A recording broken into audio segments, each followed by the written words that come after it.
Hello my dear students, welcome to this YouTube channel once again. এবং আজকে আমরা বিশেষ করে উলম্ব গতিটা ডিসকাস করব এবং তাহলেই কিন্তু আমাদের ওয়ান ডাইমেনশনাল মোশন চ্যাপ্টারটা শেষ হয়ে যাবে। এবং উলম্ব গতির ক্ষেত্রে তোমরা জানো, দেখো উলম্ব গতি অনেক রকম ভাবে পড়া যায়। আমি একটা বেসিক বিষয় তোমাদেরকে বলি উলম্ব গতির ক্ষেত্রে, যেটা তোমরা বারবার দেখে এসছো যে এরকম ভাবে পড়ানো হয় যে আমরা কি করি, ঊর্ধ্বমুখী গতির জন্য অভিকর্ষ ত্বরণ গতির বিরুদ্ধে কাজ করে এবং নিম্নমুখী গতির ক্ষেত্রে গতির দিকেই কাজ করে, এরকম আমরা ভেবে নিই। মানে আমরা এরকম ভেবে নিই যে যখন ঊর্ধ্বমুখী কোনো বস্তু গতিশীল, তখন আমরা কি বলে দিই যে যে এই বরাবর হচ্ছে এই বরাবর যে গতিটা হবে, যখন তখন আমরা বলি এটা মন্দনে গতি চলছে। তাহলে a equal to minus g ধরে সমীকরণগুলোকে করে দিই। তাহলে যেটা s equal to UT plus half এটি স্কোয়ার আছে, এটাকে আমরা লিখে দিই। দেখো এটাকে আমরা কি লিখে দিই যে h equal to UT minus half GT square. Similarly যেটা v equal to you minus you plus a t আছে, সেটাকে আমরা লিখে দিই v equal to you minus g t. এইভাবে আমরা করি। কিন্তু সিমিলারলি দেখো যখন আমরা বলি যে নিচের দিকে গতি আছে, তখন আমরা কি করি, a ইকুয়াল টু প্লাস দিয়ে ধরে নিই। এটা কিন্তু অনেক বইতে করা থাকে এবং অনেক টিচারও এটা কিন্তু করে। তাহলে s ইকুয়াল টু তখন আমরা কি বলি, s এর জায়গায় এখন h লিখে দিই, হাইট দিকে আমরা কি বলি যে h equal to UT plus half GT square, তাই তো। আবার কি বলি v equal to you plus g t. এইভাবে আমরা সমীকরণগুলোকে ইউজ করি। কিন্তু আমি বলছি যদি এরকম ভাবে তোমরা সমীকরণগুলো ইউজ করো না, তাহলে তোমরা ফেসে যাবে। কখন ফেসে যাবে না, যখন গতিটা দুটোই থাকবে, মানে ঊর্ধ্ব গতিও থাকবে আর নিম্ন গতিও থাকবে। মানে এরকম ধরো কোনো একটা টাওয়ারের উপর থেকে আমরা কোনো একটা বস্তুকে ছুঁড়ে দিলাম, দিয়ে বস্তু এরকম ভাবে পড়লো, তখন এই সমীকরণগুলোর সাহায্যে অঙ্ক মিলতে চাইবে না। তো তাই জন্যই আমি বলি যে এরকম ভাবে পড়ার থেকে একদম জেনারেল মেথডে পড়াই ভালো। তো জেনারেল মেথডে পড়তে গেলে আমরা কি করব, ভেরি সিম্পল। জেনারেল মেথডে পড়তে গেলে আমরা কি করব, দেখো আমরা প্রপার সাইন কনভেনশন নেবো। কিভাবে নেওয়া যাবে, দেখো প্রপার সাইন কনভেনশন ভালো করে বোঝো। প্রপার সাইন কিভাবে নেওয়া যাবে না, আমরা উলম্ব গতির ক্ষেত্রে ধরবো যে এটা ওয়াই অক্ষ বরাবর গতি হচ্ছে, তাহলে এই বরাবর আমরা পজিটিভ ধরবো রাশিগুলোকে, আর এই বরাবর রাশিগুলোকে আমরা নেগেটিভ ধরবো। রাশি বলতে কোন কোন রাশিকে বোঝানো হচ্ছে, প্রাথমিক বেগ, অন্তিম বেগ, ত্বরণ আর সরণ। কেন বলছি প্রাথমিক বেগ, অন্তিম বেগ, ত্বরণ আর সরণ, এগুলোকে আমরা স্পেশালি আমরা ইউজ করবো, কারণ এগুলো হচ্ছে ভেক্টর রাশি। বাকি সময় তো তার কোনো সাইন থাকবে না, সেটা তো ভেক্টর রাশি নয়। তাহলে দেখো যখন ঊর্ধ্বমুখী গতিশীল থাকবে, এবং এখানে আরেকটা কথা আমি বলে রাখি, ত্বরণ কিন্তু এখানে সবসময় নেগেটিভ হবে। কারণ বস্তুর গতি ঊর্ধ্বমুখী হোক বা নিম্নমুখী হোক, অভিকর্ষ ত্বরণ কিন্তু সবসময় নিম্নমুখী কাজ করে, এটা খেয়াল রাখতে হবে। অভিকর্ষ ত্বরণ সবসময় কোন দিকে কাজ করবে, নিচের দিকে কাজ করবে। a equal to minus G always, এটা তুমি খেয়াল রাখবে বাস। বাকি কি হবে, কারণ ত্বরণ সবসময় নিচের দিকে, অভিকর্ষ ত্বরণ বস্তু নিচের দিকে কাজ করে, পৃথিবী সবসময় বস্তুকে নিচের দিকে অ্যাট্রাক্ট করে, তাই অভিকর্ষ ত্বরণ a ইকুয়াল টু সবসময় মাইনাস জি বসাতে হবে। বাকি কি হবে, উপর দিকে রাশিগুলোকে পজিটিভ, নিচের দিকে নেগেটিভ। আসলে এটাকে নিচের দিকে নেগেটিভ ধরছি, ওই জন্যই নেগেটিভ বসাচ্ছি, কারণ অভিকর্ষ ত্বরণ সবসময় নিচের দিকে। তাহলে দেখো আমি যদি বলি একটা গতিকে আমি আলোচনা করি, আমাদের তিনটা কেস হবে। দেখো আমি কেন বলছি তিনটে কেস হবে, দেখো আমরা যদি বলি কেস ওয়ান, ঊর্ধ্বমুখী গতি। কেস ওয়ান কি বলছি, ঊর্ধ্বমুখী গতি।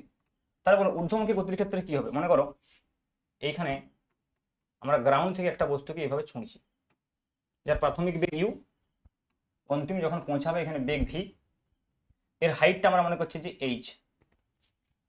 তাহলে দেখো যেহেতু বস্তুটা ঊর্ধ্বমুখী আছে, তাহলে প্রাথমিক বেগ ইউ সমান পজিটিভ প্লাস ইউ, অন্তিম বেগ ভি সমান প্লাস ভি, সরণ এস সমান প্লাস এইচ, উপরের দিকে যাচ্ছে, অভিকর্ষ ত্বরণ এইচ ইকুয়াল টু মাইনাস জি।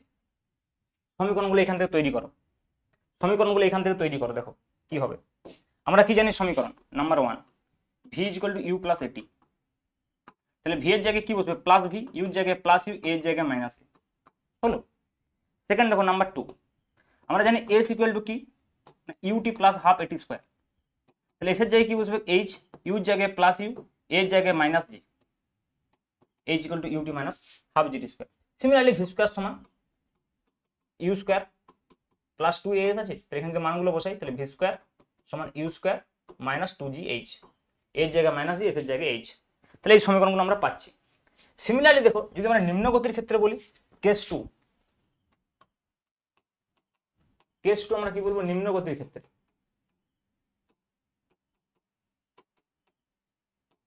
নিম্ন গতির ক্ষেত্রে। নিম্ন গতির ক্ষেত্রে মানে নিচের দিকে মনে করো একটা বস্তু পড়ছে, তাহলে এদিকে দেখো প্রাথমিক বেগ ইউ, অন্তিম বেগ ভি, দুটোই negative. U is equal to minus u, v is equal to minus v, a is equal to minus g, s equal to minus h, সবাই নেগেটিভ, নিচের দিকে আসছে। তাহলে বলো আমরা যদি 1 নম্বর সমীকরণ বলি V equal to you plus A T, substitute করলে কি হবে? Minus V is equal to minus U minus G T, নেগেটিভটা কমন নিয়ে নাও, V is equal to you plus G T. Clear? Number 2, মনে করো সাপোজ আমি বলছি S equal to UT plus half এটি স্কোয়ার। এই সমীকরণ যদি বসাই S equal to minus H equal to minus U T minus half GT square, মাইনাসটা কমন নিয়ে নাও, H equal to UT plus half GT square. এলো? প্রত্যেকটা সমীকরণ আসবে। 3 নম্বর সমীকরণ কি ছিল? ভি স্কোয়ার সমান you square plus 2as, minus মাইনাসে প্লাস হয়ে যাবে, ভি স্কোয়ার সমান you square plus 2 into minus g into minus h plus 2gh, u square plus 2gh। হলো? সমীকরণগুলো সেমই এলো, কিন্তু আমি একটু মেথডটাকে চেঞ্জ করে দিলাম, উপর দিকে পজিটিভ নিচের দিকে নেগেটিভ। আর যেহেতু অভিকর্ষের ত্বরণ সবসময় নিচের দিকে, তাই অভিকর্ষের ত্বরণ সবসময় নেগেটিভ। এইবার দেখো মজাটা, যদি আমরা সাধারণভাবে যদি আমরা বলি যেটা এখানে আমরা করছিলাম, দেখো সাধারণ কেসটা যদি আমরা করি, কেস 3, মানে যে টাওয়ারের ক্ষেত্রে যেরকম বলছিলাম, মানে যদি দুটো মোশনই একসঙ্গে থাকে তখনই মজাটা আসবে এই মেথডটাতে। কি মজাটা আসবে দেখো, মনে করো সাপোজ আমি বলছি এর হাইটটা হচ্ছে যে এইচ, তাই এদিকে প্রাথমিক বেগ দেখো উপরের দিকে আছে, কিন্তু অন্তিম বেগ নিচের দিকে আছে। ভেবে দেখো এই কেসটা কখন কখন হবে? যদি কোনো একটা টাওয়ারের উপর থেকে বস্তুকে ছুঁড়ে দেওয়া হয়, যদি বেলুন থেকে কোনো প্যাকেট ফেলে দেওয়া হয়, সেরকম ধরনের ক্ষেত্রে কিন্তু এই দুটো কেস হবে। সেক্ষেত্রে দেখো কি হবে, দেখো প্রাথমিক বেগ ইউ সমান পজিটিভ, কিন্তু ভেবে দেখো প্রাথমিক বেগ ইউ যদি বলি ইউ পজিটিভ, কিন্তু অন্তিম বেগ ভি নেগেটিভ। দেখো আর এ তো সবসময় মাইনাস জি আছেই, আর এস হচ্ছে যে মাইনাস এইচ। কারণ দেখো এইখান থেকে অবধি উঠে এইখানে অবধি নামলো, এইটুকুর জন্য তো সরণ 0, তাহলে বাকি অংশের সরণ হচ্ছে যে এইটা, সেটা নিচের দিকে হচ্ছে, তাহলে S equal to minus H. খেয়াল রাখবে, ওই জন্য আমি বারবার বলি যে এই সমীকরণে যে এস গুলো ব্যবহার করা হচ্ছে সেগুলো অতিক্রান্ত ত্বরণের সরণ। তাহলে দেখো এখানে সমীকরণ কেমন হবে? প্রথম সমীকরণ V equal to you plus A T, যদি মান বসিয়ে দেখো ভি এর জায়গায় কত negative minus V equal to you minus G T. দেখো চেঞ্জ হলো সমীকরণটা, মাইনাসটা কমন নিয়ে নাও, V equal to minus you plus G T হয়ে যাবে। দেখেছো কাণ্ড? নেক্সট দেখো নাম্বার 2, এস ইকুয়াল টু কত হয়? ইউটি প্লাস হাফ এটি স্কোয়ার হয়। তো এস এর জায়গায় কি বসাবে তুমি? Minus H equal to UT minus half GT square. এবার দেখো মাইনাসটা কমন নিয়ে নাও, H equal to minus UT plus half GT square. হলো? এইটার মাইনাস চলে এসেছে। বুঝতে পারছো কেসটা? তাহলে আমরা সেক্ষেত্রে কিন্তু আমরা এইগুলো ইউজ করব। তাহলে এরকম ভাবে যদি আমরা অ্যাকচুয়াল সাইন কনভেনশনে যাই, তাহলে আমাদের ভুল হওয়ার সম্ভাবনা থাকবে না। ক্লিয়ার? এবার দেখো আমরা কয়েকটা কোয়েশ্চেন করলে বিষয়টা বুঝতে পারবো। তার আগে আমরা কয়েকটা সিম্পল যেগুলো ডাইরেক্ট ডেরিভেশন করে নিই। ডাইরেক্ট ডেরিভেশন কি না? বস্তুর সর্বাধিক উচ্চতা নির্ণয়। মানে মনে করো একটা বস্তুকে নিচের থেকে আমরা ছুঁড়ে দিলাম উপরের দিকে, প্রাথমিক বেগ ইউ নিয়ে, তাহলে সর্বোচ্চ উচ্চতা যখন বস্তুটা পৌঁছাবে তখন তার বেগ 0 হবে। তাহলে এই হাইটটা কত হবে? এইচ, ক্যাপিটাল এইচ যদি বলি। তাহলে দেখো আমাদের সমীকরণ কি ছিল? ভি স্কোয়ার সমান আমরা বলতে পারি যে ইউ স্কোয়ার মাইনাস 2gh, এটা ছিল অ্যাকচুয়ালি। এখন দেখো স্মল এইচটা যদি ক্যাপিটাল এইচ মানে যদি সর্বোচ্চ উচ্চতা হয়, তাহলে সর্বোচ্চ উচ্চতায় কি হচ্ছে? ভি ইকুয়াল টু 0 হচ্ছে, তখন এই সমীকরণটা কেমন হবে? 0 square equal to u square minus 2gh capital h. তাহলে এখান থেকে আমরা ক্যাপিটাল এইচ পেয়ে যাবো, দেখো ইউ স্কোয়ার বাই 2g। তো এই সমীকরণগুলো অনেক সময় আমরা মনে রেখে দিই তাড়াতাড়ি আনসার বের করার জন্য। ওকে, তারপরে দেখো বলছে পতনকাল ও আরোহণ কালের মোট সময়। দেখো এটাও ভেরি ইন্টারেস্টিং। মনে করো একটা বস্তুকে আমি এখান থেকে ছুঁড়ে দিলাম, তাহলে এই বস্তুটা কি হলো? উপরের দিকে উঠবে দিয়ে নিচের দিকে নামবে। তাহলে দেখো টোটাল টাইম উপরে উঠে আর নিচে নামতে, টোটাল টাইম যদি আমরা বলি ক্যাপিটাল টি, তাহলে ডিসপ্লেসমেন্ট কত? 0। সরণ তো 0, এস ইকুয়াল টু তো 0, মানে কি এইচ ইকুয়াল টু 0 আমরা বলতে পারি, এইচ ইকুয়াল টু 0। তাহলে দেখো এখানে কি প্রথমে ঊর্ধ্বমুখী ছিল, তাহলে আমরা যদি ডাইরেক্ট সাইন কনভেনশন বসাই S equal to UT plus half এটি স্কোয়ার, ডাইরেক্ট সাইন কনভেনশন বসাবো। দেখো তাহলে প্রাথমিক বেগ উপরের দিকে পজিটিভ হবে, তাহলে ইউ ইন্টু টিটা হবে ক্যাপিটাল টি, এ তো সবসময় নিচের দিকে আছে minus g into capital T square, তখন সরণ হয়ে যাবে 0। এইখান থেকে দেখো আমরা ডাইরেক্ট টি নির্ণয় করতে পারবো, তাহলে u t equal to half GT square. তাহলে কি একটা টি কেটে গেল, তাহলে টি ইকুয়াল টু কত হবে? দেখো 2u বাই জি। তাহলে টোটাল টাইম কত হবে? 2u বাই জি, মোট সময়। ক্লিয়ার? নেক্সট দেখো কি বলছে প্রক্ষেপ এবং প্রত্যাবর্তন বেগ। আচ্ছা দেখো এর আগের কেসটাতে আমরা যদি আলাদা আলাদা করে নির্ণয় করতাম, আমরা যদি আলাদা আলাদা করে নির্ণয় করতাম যে উঠতে কত সময় লেগেছে আর নামতে কত সময় লেগেছে, ভেবে দেখো। যদি মনে করো আমরা এরকম নির্ণয় করতাম যে উঠতে কত সময় লেগেছে t1, তাহলে কত হবে বলো? ইনিশিয়াল ভেলোসিটি যদি ইউ হয়, অন্তিম বেগ ভি ইকুয়াল টু 0 হবে, আর এ ইকুয়াল টু কত হয় মাইনাস জি। তাহলে এখান থেকে যদি আমরা নির্ণয় করে দেখো, তাহলে ভি ইকুয়াল টু কত হবে ইউ মাইনাস জিটি।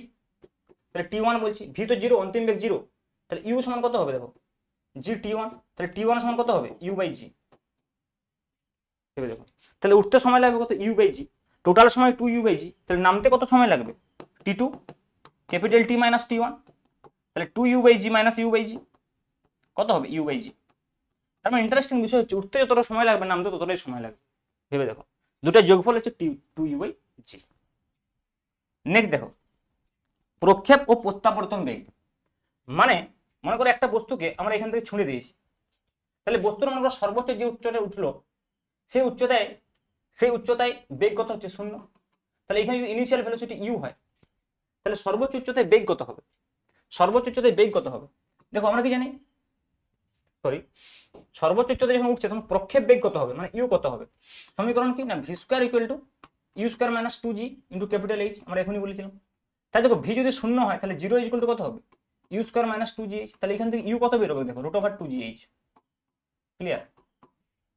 এবার যদি মনে করো এখান থেকে বস্তুটা প্রত্যাবর্তন করে নিচে এইখানে পড়ে, তাহলে তখন এইখানে অন্তিম বেগ প্রাথমিক বেগ 0, তাহলে অন্তিম বেগ ভি কত হবে যদি আমরা বলি, তাহলে তখন উপর থেকে নিচের দিকে নামছে, সেক্ষেত্রে গতির সমীকরণ আমাদের কি হয়েছিল বল, ভি স্কোয়ার সমান ইউ স্কোয়ার প্লাস 2gh। এখানে ইউ যদি 0 হয় তাহলে ভি স্কোয়ার সমান 2gh, তাহলে ভি সমান কত হবে রুট ওভার 2gh। তার মানে কি বুঝলে, যে যদি বস্তুটা সর্বোচ্চ উচ্চতা পর্যন্ত ওঠে, তাহলে যে বেগ দিয়ে আমরা বস্তুটাকে ছুঁড়েছি সর্বোচ্চ উচ্চতা উঠেছে যদি নিজেই পড়ে, তাহলে সেই বেগ নিয়ে বস্তুটা মাটিতে পড়বে। তাহলে প্রক্ষেপ এবং প্রত্যাবর্তন বেগ সমান হয়, এখান থেকে বোঝা গেল। ক্লিয়ার?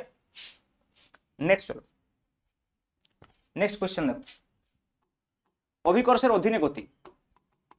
এর থেকে আমরা কয়েকটা কোয়েশ্চেন নিয়েছি। এই 14 মিটার পার সেকেন্ড প্রাথমিক বেগে একটি পাথরকে উপরের দিকে ছোঁড়া হলো, তাহলে ইউ ইকুয়াল টু কত 14 মিটার পার সেকেন্ড। কণাটি যে সর্বোচ্চ উচ্চতায় উঠবে তা নির্ণয় করো এবং ওই উচ্চতায় উঠতে কত সময় লাগবে। তাহলে বলো সর্বোচ্চ উচ্চতা কত ছিল, এইচ সমান ইউ স্কোয়ার বাই 2g, একটু আগে আমরা করলাম। তাহলে ইউর মান দেওয়া আছে 14, তাহলে 14 ইন্টু 14 ডিভাইড বাই 2 ইন্টু জি এর মান 10 ধরছি, 7 দুগুণে 14, 49/5 এত মিটার উচ্চতায় উঠবে। ওই উচ্চতায় উঠতে কত সময় লাগবে আমরা কি বলছি, উঠতে কত সময় লাগবে, T equal to U by G, very simple. উঠতে ইউ বাই জি, নামতে ইউ বাই জি। তাহলে ইউ কত দেওয়া আছে 14 divide by 10, 1.4 second. Clear? Very simple question. চলো নেক্সট,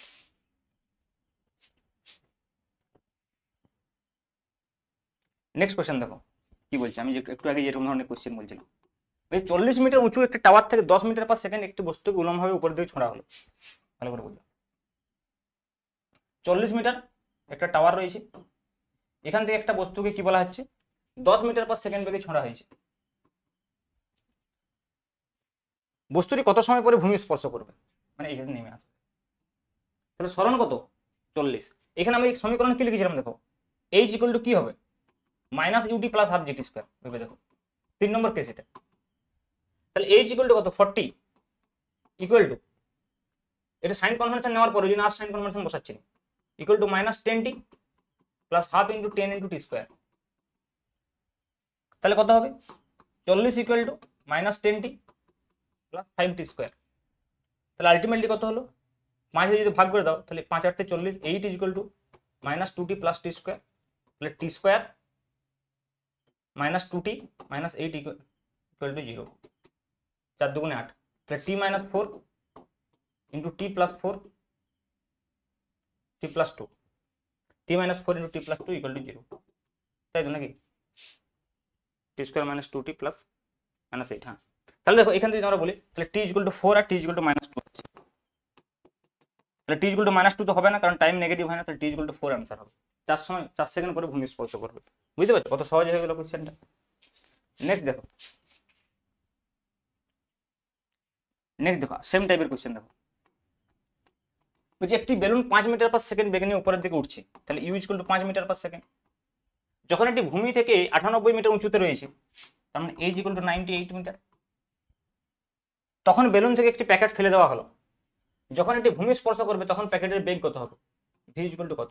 দেখো এখানে কিন্তু ভেরি একটি ইন্টারেস্টিং বিষয়, যে মনে করো এটা যখন 98 মিটার উচ্চতায় আছে তখন তো এই বেলুনটা উপরের দিকে উঠছে, তাহলে যখন প্যাকেটটাকে ফেলা হবে এখান থেকে, তাহলে প্যাকেটটার গতিবেগটা এইরকম হবে, মানে গতির যে পথটা, কারণ প্রথমে বেলুনের সঙ্গে একটু কিছুক্ষণ উঠবে গতিজাড্যের জন্য, দিয়ে নিচের দিকে পড়বে। তাহলে সেক্ষেত্রে সমীকরণ কি হবে বলো, v equal to minus you plus g t. এই কেসটার ক্ষেত্রে দেখো নেগেটিভটা ইউ কাছে হয়।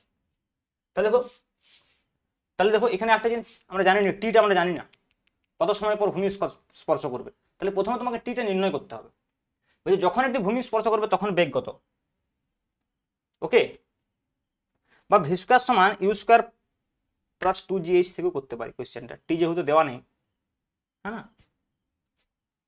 তাহলে এই সমীকরণ থেকে করতে পারি তোমরা, টি যেহেতু দেওয়া নেই এই সমীকরণ থেকে করে দেবো। দেখো ভি স্কয়ার ইকুয়াল টু আমরা কি জানি u square plus twice s, তাই তো।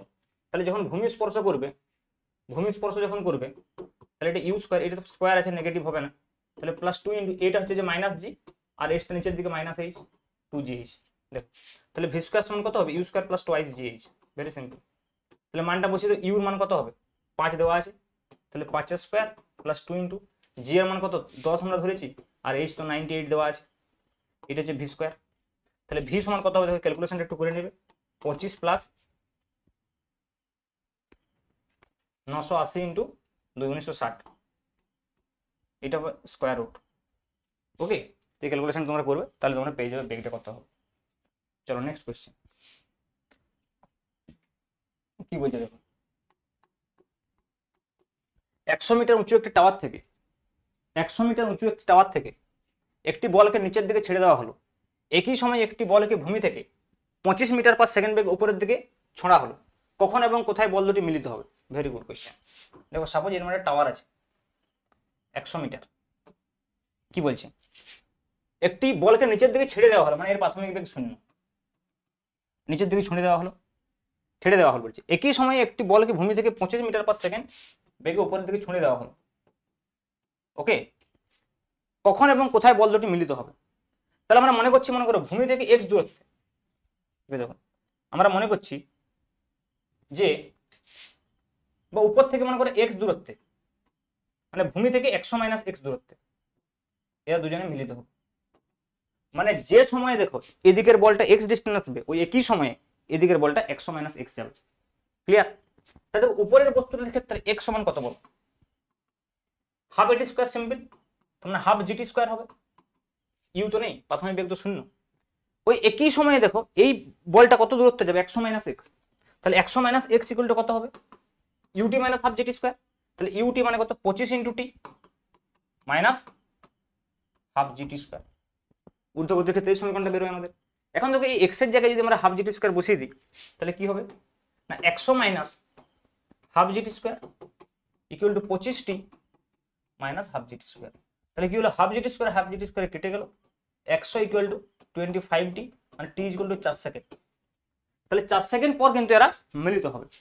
কত দূরত্বে গিয়ে মিলিত হবে না টি এর মানটা এই এক্স এর জায়গায় বসিয়ে দিলেই হবে, তাহলে x equal to half g t square, g এর মান 10 মেনে নিলাম, টি হচ্ছে 4, তাহলে 16 80, তার মানে উপর থেকে 80 মিটার দূরত্বে, মানে নিচের থেকে 20 মিটার দূরত্বে মিলিত হবে 4 সেকেন্ড পরে, বুঝে গেল। নেক্সট, আচ্ছা আর নেই কোশ্চেন, ঠিক আছে। তাহলে তোমাদের পুরো যে ওয়ান ডাইমেনশনাল মোশন, এই ওয়ান ডাইমেনশনাল মোশনটা আমি শেষ করে ফেললাম, একটু ছোট ছোট ভিডিও হয়েছে, ঠিক আছে, কিন্তু 4টা পার্টে ভাগ করে দিয়েছি, যে আলাদা আলাদা পোর্শনগুলো রয়েছে, আমাদের টোটাল 4টা পোর্শন রয়েছে তোমরা জানো, যে একটা পোর্শন হচ্ছে যে প্রথম পোর্শনটা হচ্ছে যে আমাদের শুধুমাত্র বেসিক ডেফিনেশন নিয়ে, দ্বিতীয় পোর্শনটা আমরা গতির সমীকরণ পড়েছি, তৃতীয় পোর্শনটাতে আমরা গ্রাফ সম্পর্কে পড়েছি, আর চতুর্থটাতে আমরা উলম্ব গতির সমীকরণ সম্পর্কে পড়েছি। অবশ্যই তোমাদের ক্লাসগুলো যদি ভালো লাগে চ্যানেলটাকে সাবস্ক্রাইব করবে, এবং এরপরে আমরা 2 ডাইমেনশনাল মোশন খুব শীঘ্রই শুরু করব, নেক্সট ক্লাসে তোমরা 2 ডাইমেনশনাল মোশন পেয়ে যাবে, এবং এই 1 ডাইমেনশনাল মোশন থেকে আরো অনেক কোয়েশ্চেন প্র্যাকটিস করবো। মানে দেখো এখন যে আমি প্রবলেমগুলো আলোচনা করেছি সেই প্রবলেমগুলো বেসিক্যালি আমরা আলোচনা করেছি থিওরিটাকে ক্লিয়ার করার জন্য, এছাড়াও আরো অনেক কোয়েশ্চেন আমি কিন্তু প্র্যাকটিস করার জন্য তোমাদেরকে এমসিকিউ প্র্যাকটিস আমি করাবো, ওকে। তো আজকে এই পর্যন্ত থাক, থ্যাংক ইউ।